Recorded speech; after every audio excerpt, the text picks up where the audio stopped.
The Hornblower's arrived in his carriage. He's just putting his uniform on now. The Hornblower. There he is, he's putting his tricorn hat on. Yeah. He's getting ready to blow the horn. Yeah. He's here now.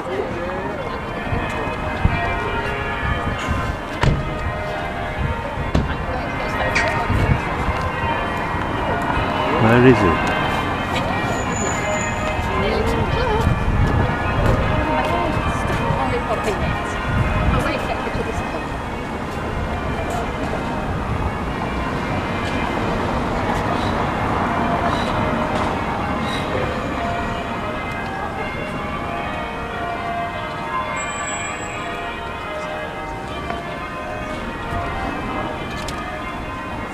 He's waiting for the allotted time of 9 o'clock.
More! Would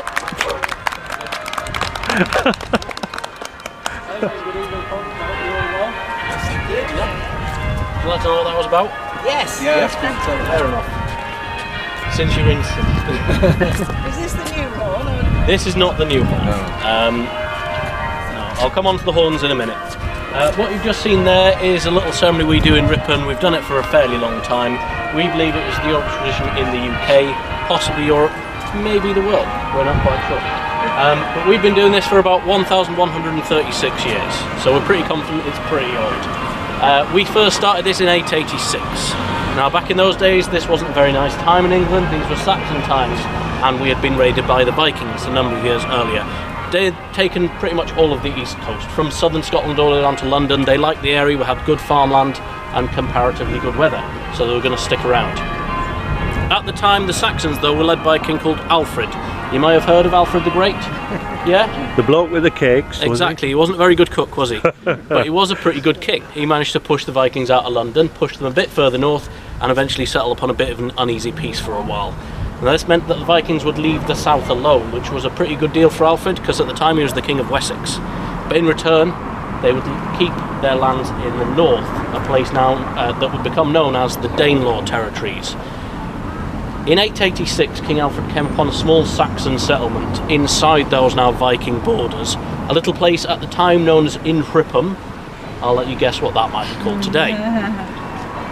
He came upon our little place and decided for some reason to grant us a charter. We're not sure why.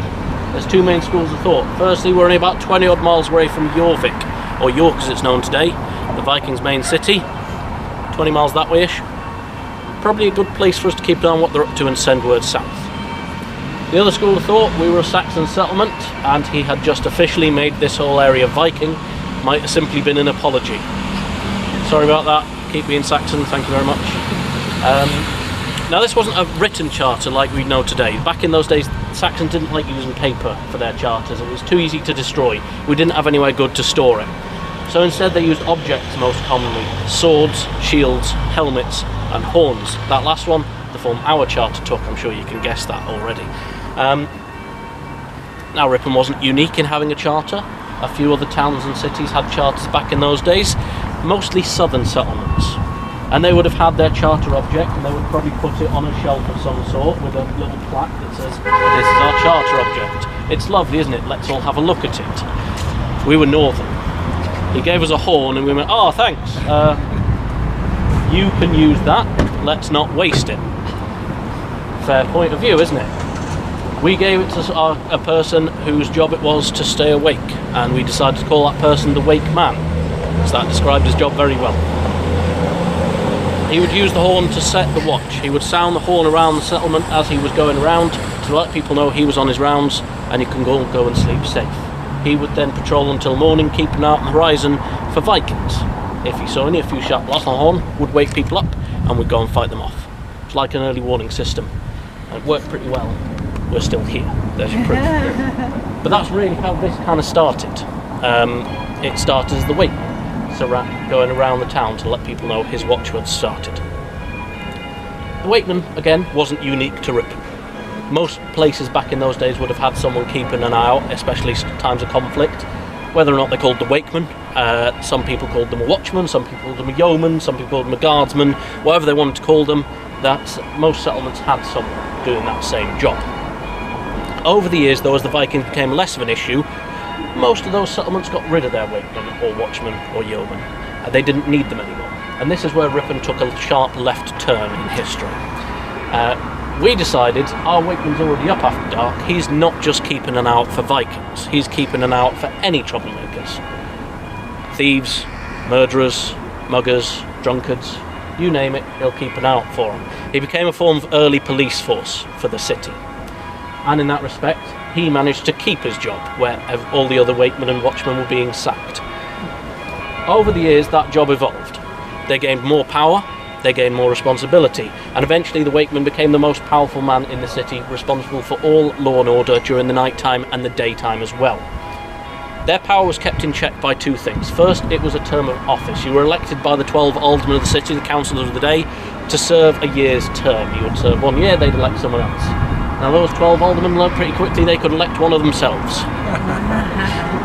That newly elected wakeman would turn around and appoint the other 11 as their constables, and that power check went very quickly by the wayside.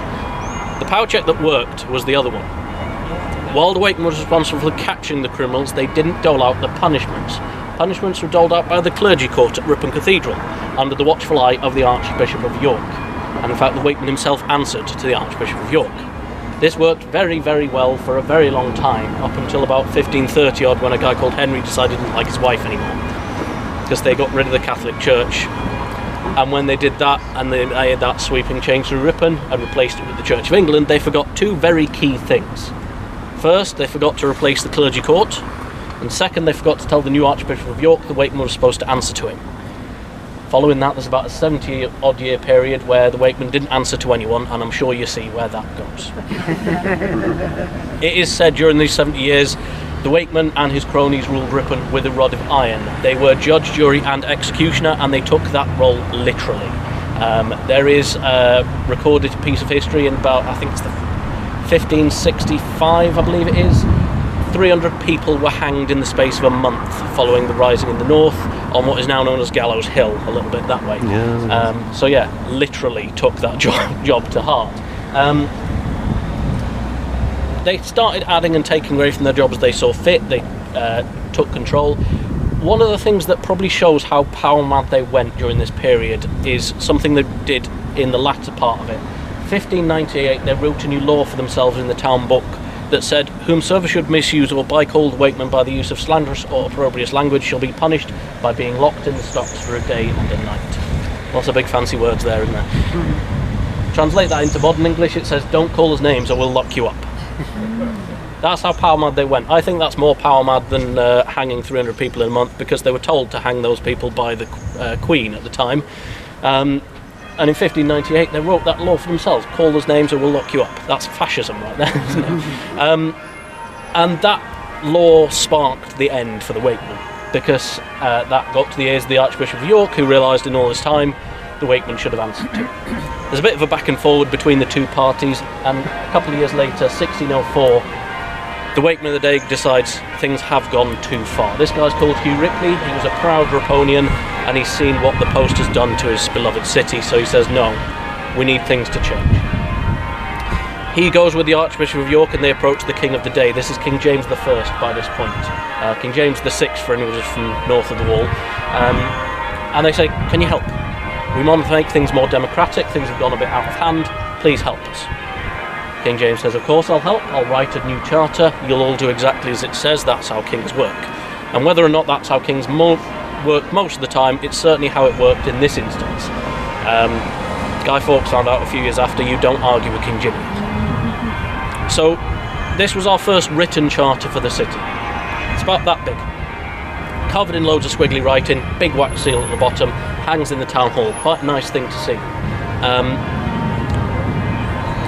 The main article boils down to about 3 words. Scrap the Wakeman.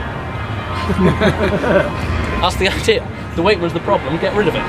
They were going to replace it with a mayor. That's what other places in the area had, that's what other people did, a mayor. That'll make things more democratic, and it'll bring things back in line in Ripon. We did as he said, and Hugh Ripley, our last Wakeman, became the first mayor of Ripon.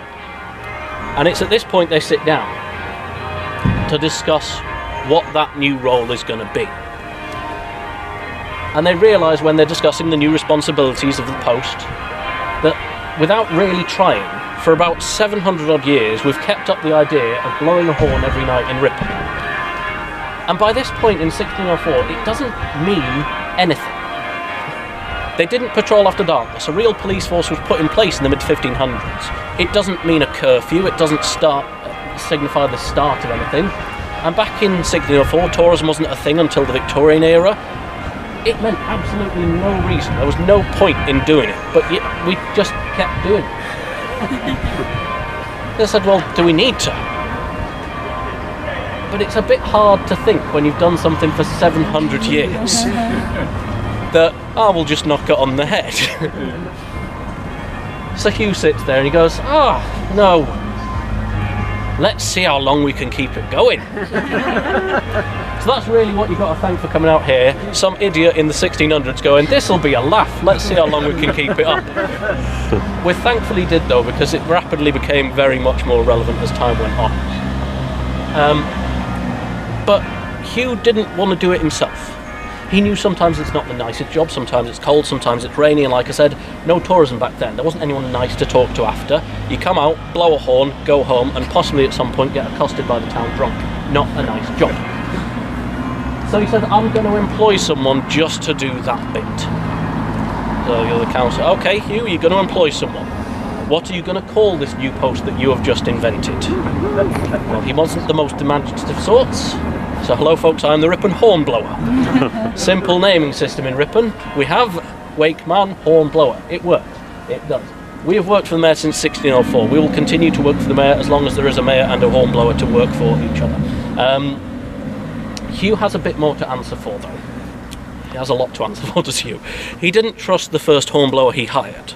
No idea why he hired him, but he didn't trust him to do the job properly, so he added a second part to the ceremony. He said, when you've done your duty at the market cross, which was where they did it back on the other side of those buildings, you'll report to me wherever I am in the city. You'll sound your horn 3 times and repeat the words, Mr. Mayor, the watch is set. That way I know you've done your job and I'm not wasting your money. Good Yorkshire man, always comes down to that bottom line. He wanted to make sure that money was spent. Now that means we still do that to this day. We like to joke they still don't trust us with it.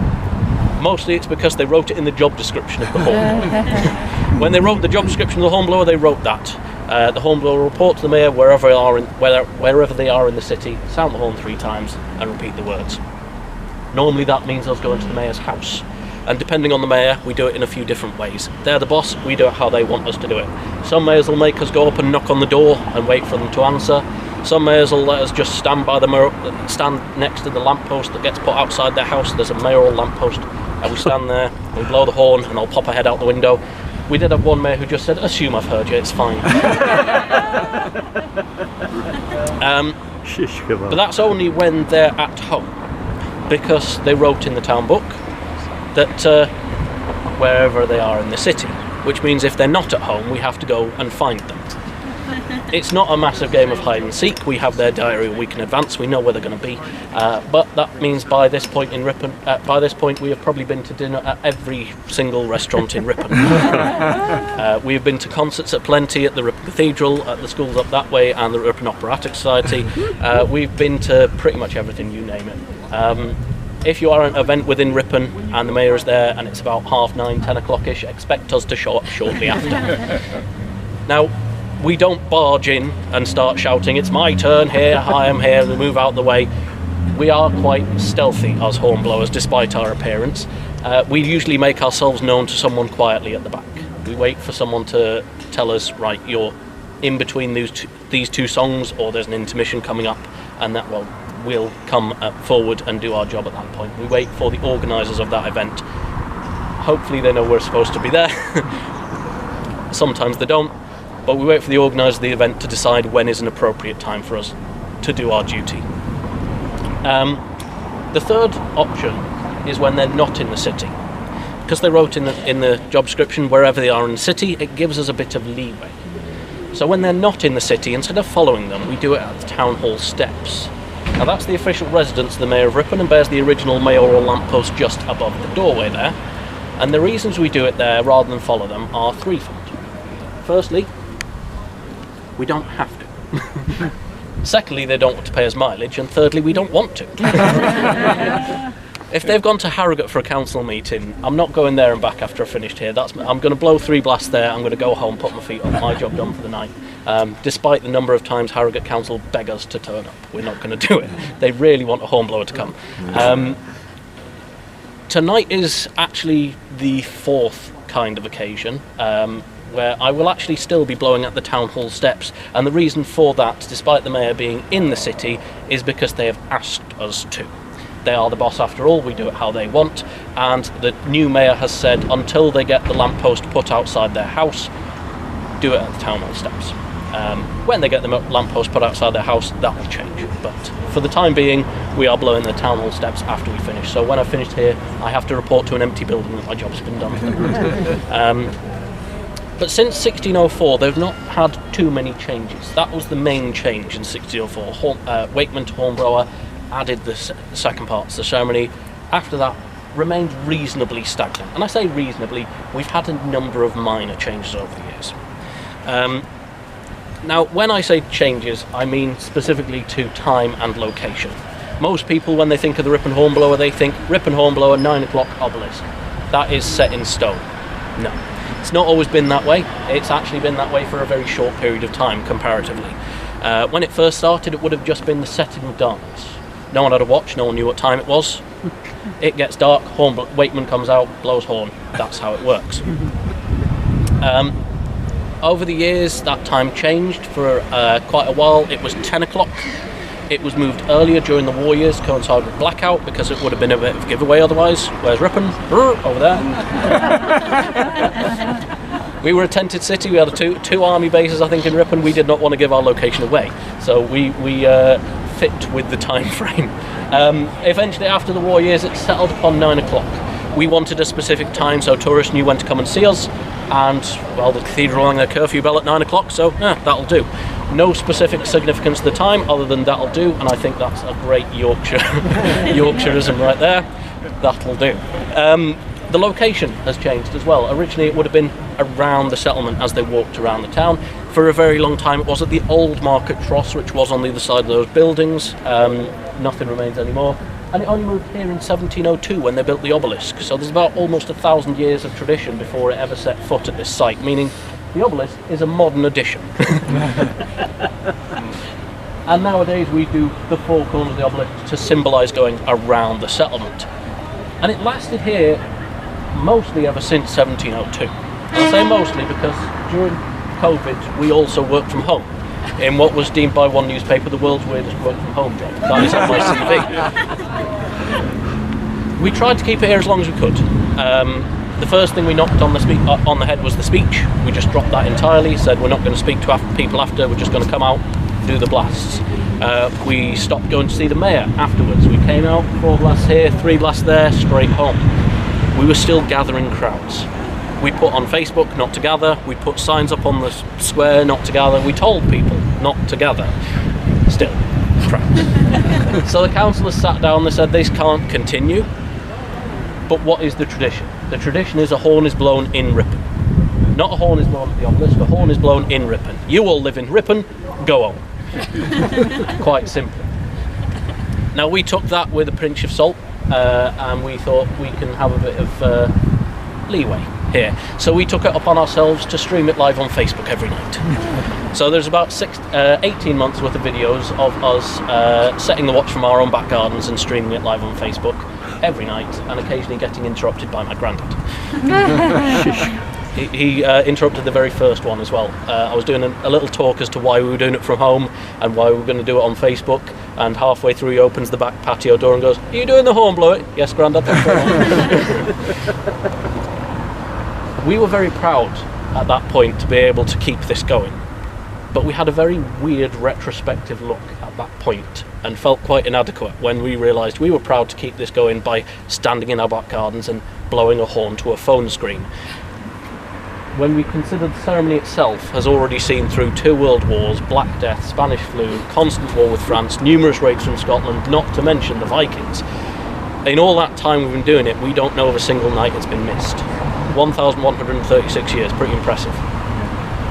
I am so proud of the hornblowers that have come before me, and I'm quite sad to say that I know almost none of their names comparatively. I know a handful, ones that are more modern and ones that have special significance, key dates in history, but most of their names are lost to history. Certainly sort of the 1700s earlier, they weren't written down. So most of those names, nearly 1,000 years of tradition, their names are lost. I can, though, name every horn that we've done this with, because in all the time we've done it, we've only used now 6. I need an extra thumb now. 6 horns in all the time we've done it. The most astounding fact, the original horn from 886, our charter horn, does still exist. That's kept in the town hall. It's about this big, capped with, covered in black velvet and capped with silver. We don't blow it anymore. You would be absolutely mad to blow something like that old. You would be absolutely mad to carry that anywhere and move it about, and we bring it out on occasion a couple of times a year for parades. We are mad. It's carried on parade by our sergeant at Mace. He carries it on a wide black baldric with 66 silver badges of previous weighting and mares on it. And it hangs to about shin height, so it leaves him a nice bruise the day afterwards, because it keeps bashing into his shin. The old gal's still got some life in it. That lasted a fair while before we replaced it. We replaced it in 1690 by the only horn the city of Ripon ever paid for. We know how much they paid for it. They wrote in the town book that the thieves, rogues and vagabonds did charge the Fair Corporation of Ripon the princely sum of 6 shillings and 8pence for a blowing horn. This is about 34 pence in today's money. Always draws a bit of a snigger. Yes. When you add inflation, though, it was a pretty penny back then. Now, I've actually never figured out how much it is worth in today's money, but I know one fact that really shows how much it is actually worth back then. 1690, 6 shillings and 8pence paid for a blowing horn. 1702, 12 shillings and 6pence paid for the obelisk. That horn cost a pretty penny. Yeah, that does show just how right they were to be outraged at the price of that horn. They were possibly a bit too outraged, though, because about 200 years later, they put a little plaque on the horn that says, "In the year of our Lord 1690, the Corporation of Ripon paid 6 shillings and 8pence for this horn." 200 years later, the council was so outraged at the price, they immortalised it in brass. I think is the most Yorkshire fact I've ever heard. It makes me proud to be a Ripon. They did that in 1865. They put that plaque on there when they got the next horn in our list. 1865 got the next horn. That was to celebrate the City of Ripon Act being put through Parliament. That is the point when Ripon legally became a city. We thought what made us a city was our cathedral. And Manchester were under the same illusion. They thought their cathedral made them a city until Queen Victoria told them in no uncertain terms, "Your cathedral doesn't make you a city, I do." She was quite cross. I'm not going to do the joke. So they applied to Parliament to make themselves a city in 1864. There we go. There's so many dates. 1864 they applied and made themselves a city. We followed suit a year later because we kind of thought we'd better do it before Queen Victoria gets mad at us as well.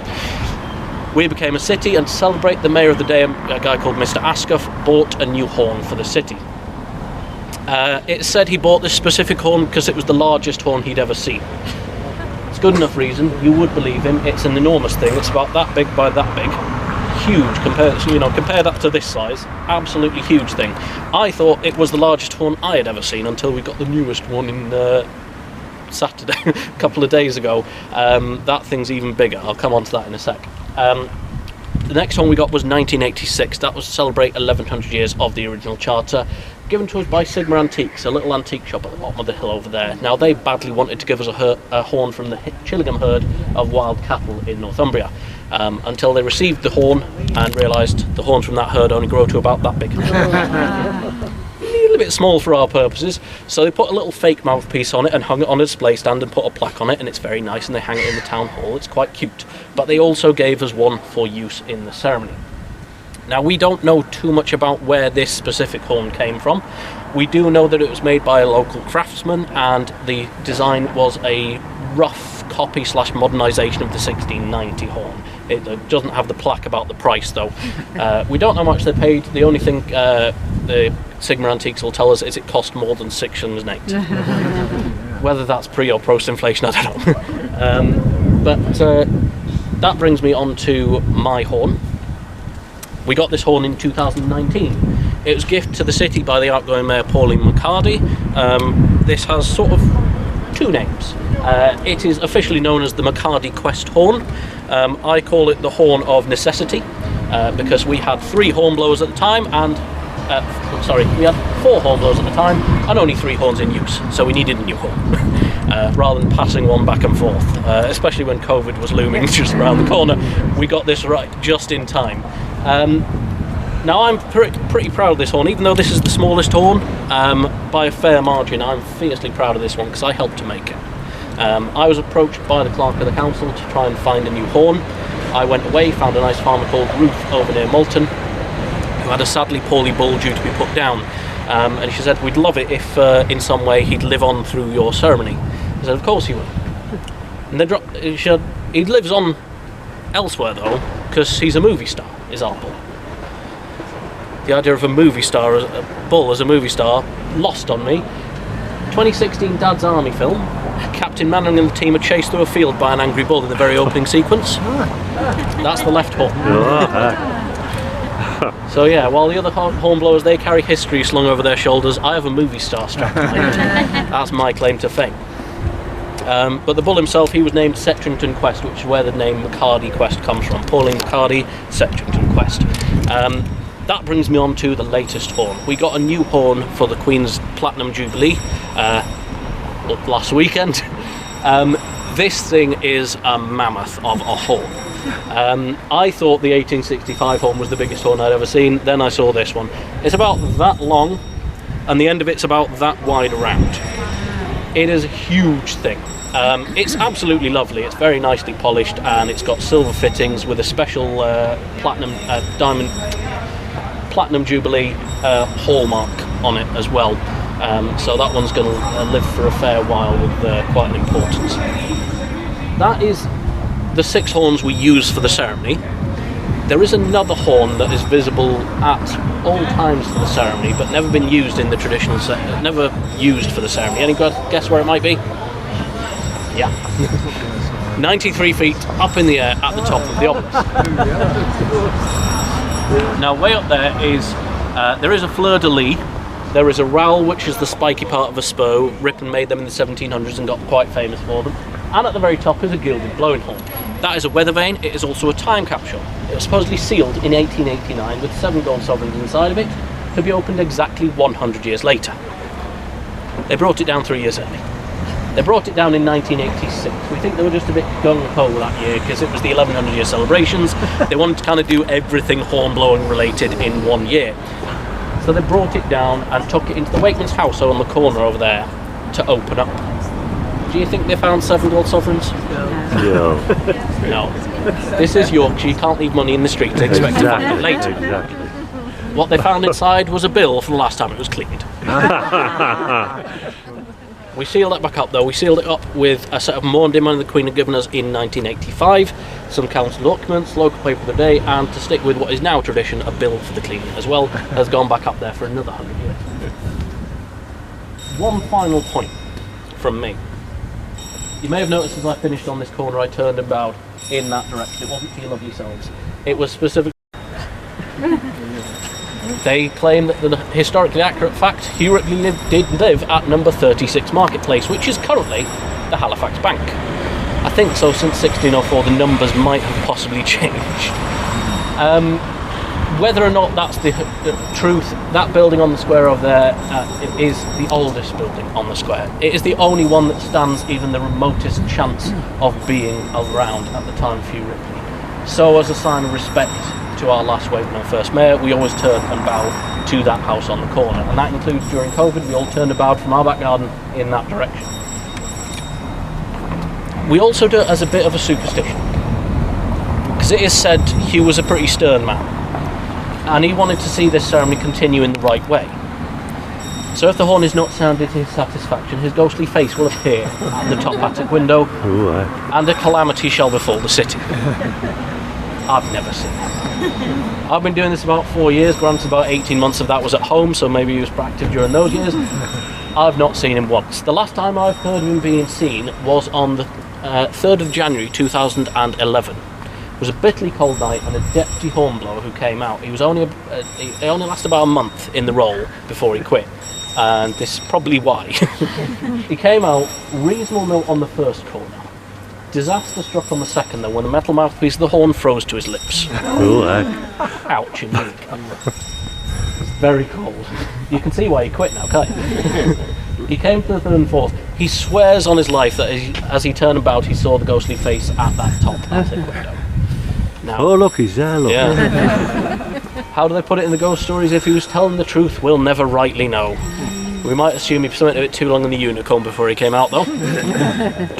We do know, however, that at 9:03 on the 3rd of January 2011, Ripon was struck by an earthquake measuring 3.6 on the Richter scale. Coincidence? Yes. Probably. But I'm not going to take my chances with you. Now that is about it from me. Anyone has any questions, feel free. I will do my best to avoid answering them.